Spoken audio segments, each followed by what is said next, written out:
Atlantic महासागर यानी कि दुनिया का दूसरा सबसे बड़ा महासागर। इस महासागर की गहराई का अंदाजा आप इसी बात से लगा सकते हैं कि जब इसमें सदी का सबसे बड़ा और अनसिंकेबल कहे जाने वाला टाइटैनिक जहाज डूब गया था तो उसका पता लगाने में ही 73 साल लग गए थे।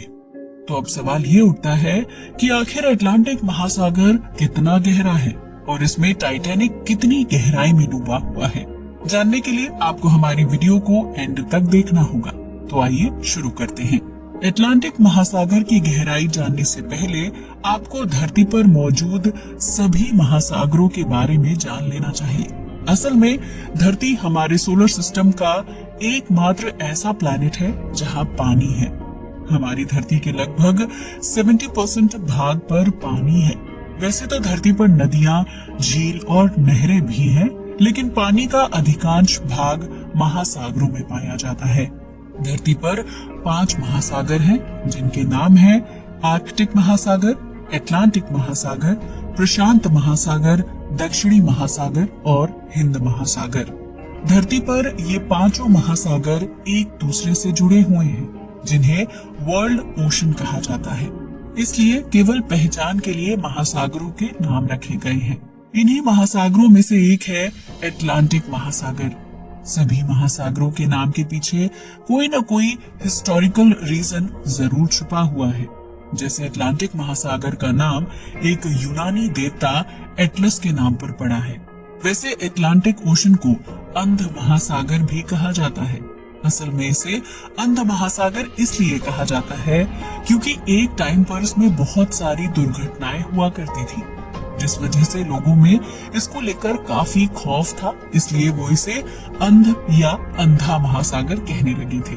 अटलांटिक ओशन जुरासिक पीरियड में बना था। साथ ही ये हमारी धरती का दूसरा सबसे बड़ा और डीप महासागर है, जो ओशन के लगभग 23.3% एरिया पर फैला हुआ है। इतने बड़े एरिया में फैले इस महासागर से लगभग 133 देश और 5 कॉन्टिनेंट की बाउंड्री टच होती है, जिसमें north America, south America, Africa, Europe और एशिया शामिल है।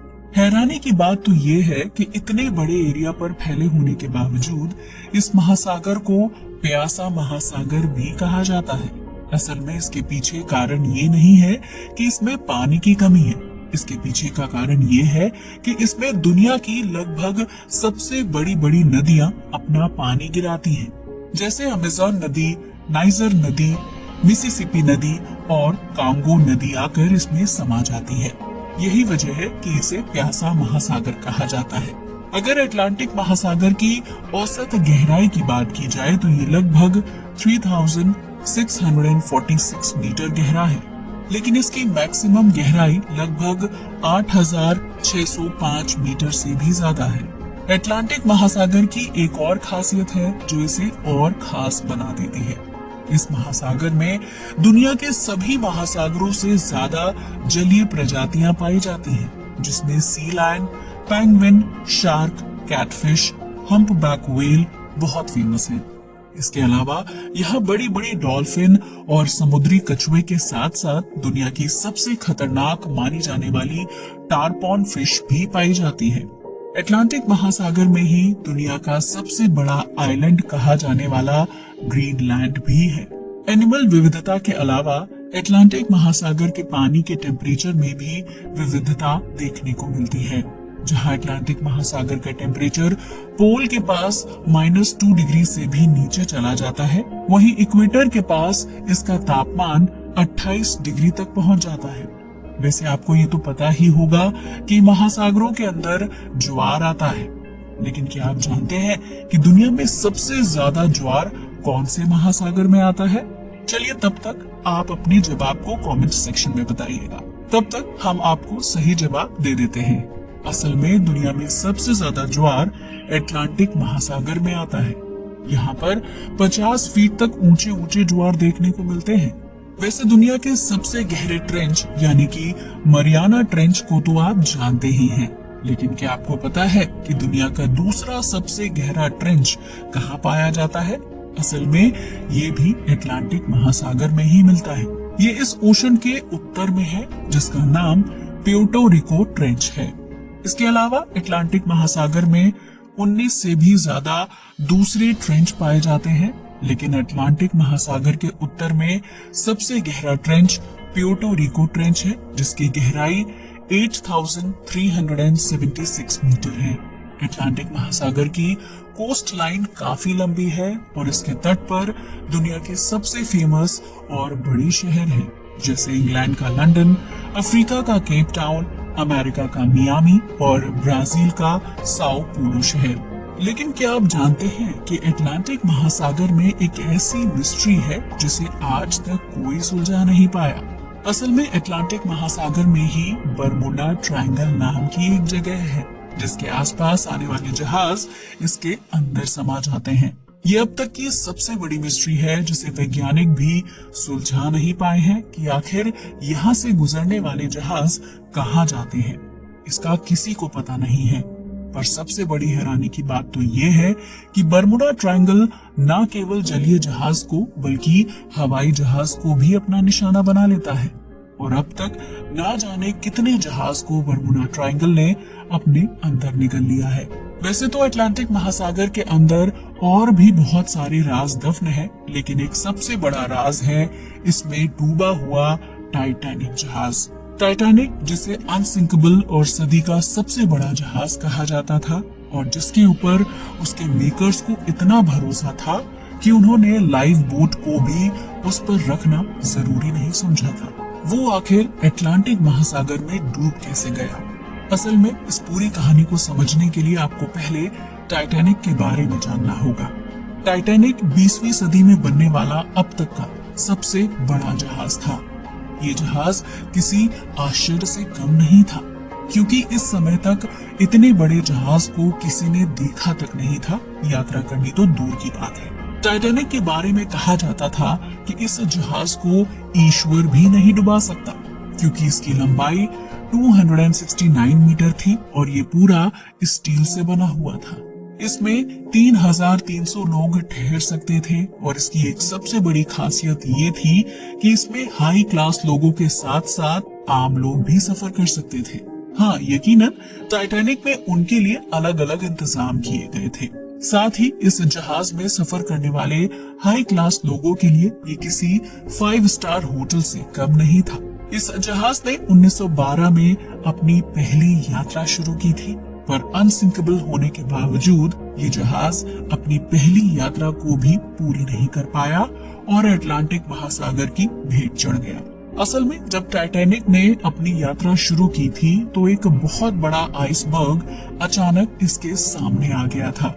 ये आइसबर्ग इतनी तेजी से आया था कि इसने टाइटैनिक के पायलट को इसे मोड़ने का समय भी नहीं दिया, और फिर अचानक से टाइटैनिक की एक साइड पर यह आइसबर्ग टकरा गया, जिससे जहाज की स्टील बॉडी काफी ज्यादा क्षतिग्रस्त हो गई। इस आइसबर्ग के टकराने से जहाज के फ्रंट पार्ट में टेक्निकल प्रॉब्लम्स आ गई थी। हालांकि जहाज पर सवार चालक दल और इंजीनियर ने इसे बचाने की पूरी कोशिश की, मगर 4 घंटे चली इस जद्दोजहद में फिर यकायक ये 2 भागों में टूट गया और फिर डूब गया, जिसकी वजह से इसमें मौजूद हजारों लोगों को अपनी जान से हाथ धोना पड़ा। हालांकि इस पर कुछ लाइफ बोट्स थी जिसमें बैठकर कुछ लोगों को बचा लिया गया था, पर इन लाइफ बोट की संख्या काफी कम थी। लेकिन उसके बावजूद इस जहाज पर मौजूद सुपर एलीट लोगों को पहले उतारा गया, और इस चक्कर में जिन लाइफ बोट पर 10 से 15 लोग बैठ सकते थे, उन पर केवल 3-4 लोग ही बैठकर निकल गए, जिसकी वजह से जिन लाइफ बोट की क्वांटिटी पहले ही कम थी वो और भी कम बच गई, और आधे से ज्यादा लोगों की मौत पानी में डूबकर हो गई। असल में जब टाइटैनिक डूबा तो इस पर 2200 लोग सवार थे, जिसमें चालक दल भी शामिल था। लेकिन इस हादसे में लगभग 1500 लोगों की मौत हो गई थी। हादसे के समय जहाज इंग्लैंड के साउथहैम्पटन से यूएसए के न्यूयॉर्क जा रहा था, और इस समय इसकी स्पीड 41 किलोमीटर पर आवर थी, और फिर ये आइसबर्ग से टकराया और 4 घंटे के अंदर अटलांटिक में समा गया। इस हादसे को आज तक का सबसे बड़ा हादसा कहा जाता है, जिसमें सबसे ज्यादा जान गई थी। इसलिए इंग्लैंड और अमेरिका की सरकार ने इसके डूबने का रीजन जानने के लिए कई बार जांच करवाई, पर डूबने के 73 साल बाद पता चल सका कि ये आखिर है कहां। जब 1912 में टाइटैनिक डूबा था तो उसके बाद में बहुत सारी रिसर्च टीम बनाई गई जो टाइटैनिक को ढूंढने के लिए काम पर लग गई, लेकिन 73 साल तक किसी को सफलता नहीं मिली। और फिर एक आर्कियोलॉजिस्ट और अमेरिकन नेवी के कप्तान ने 1985 में इसे न्यू फाउंडलैंड तट पर ढूंढ निकाला, जबकि 1985 से पहले तो दुनिया को पता ही नहीं था कि असल में टाइटैनिक अटलांटिक महासागर में कितनी गहराई में डूबा हुआ है। असल में टाइटैनिक का मलबा समुद्र तल से 12,500 फीट नीचे डूबा हुआ है।